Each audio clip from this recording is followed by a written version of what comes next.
Työläinen. 25 vuotta sitten me annoimme sinulle tuon mitalin. Tämän jälkeen sinä olet aiheuttanut Neuvostoliiton romahduksen ja näin ollen idän kaupan luhistumisen. Sinä olet syyllinen eurokriisiin.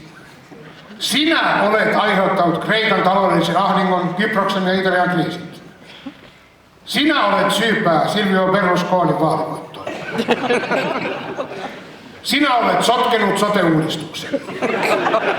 Sinä olet syyllinen kuntauudistuksen kummallisuuksiin. Sinun syytäsi on se, että meillä on sosiaali- ja terveysministerinä täydellinen kyvyttömyys. Sinä olet syyllinen siihen, että Teuvo Hakkarainen pääsi eduskuntaan.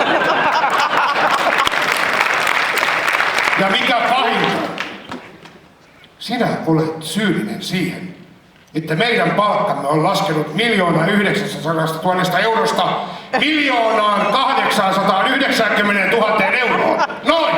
Näin! Noin! Näin! Noin! Siksi me otamme sinulta tämän mitalin pois.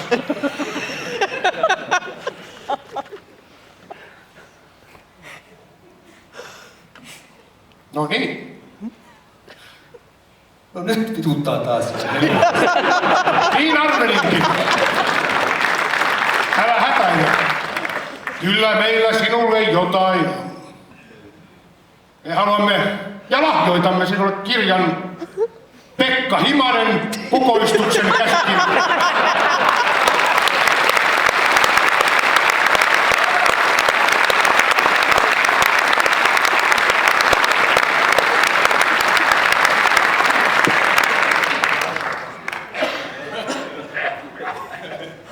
No nyt ei taaskaan vituta.